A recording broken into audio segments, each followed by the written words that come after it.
Tnediet il-politika kulturali nazzjonali biex jissaħħaħ dan il-qasam u jkun imħejji għal sfidi li jistgħu jinqalgħu fil-futur.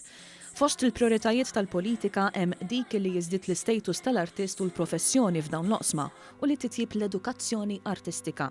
Id-direttur għall-Kultura Mario Azzopardi spjega li fost l-għodda li se jkunu kruċjali biex il-Gvern jimplementa l-politika nazzjonali għall-kultura hemm il-leġiżlazzjoni, il-finanzjament pubbliku li jappoġġja żvilupp kulturali u artistiku u anki infrastruttura adekwata. Azzopardi żied ukoll il-politika għandha total ta' 182 eżitu li kollha jridu jiġu implementati fis-snin illi ġejjin.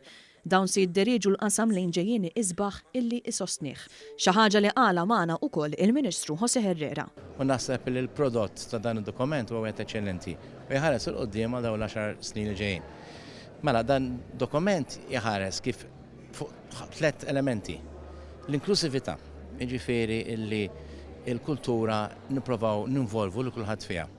Għaliex huwa dritt uman inerenti li bniedem ikollu aċċess għall kultura.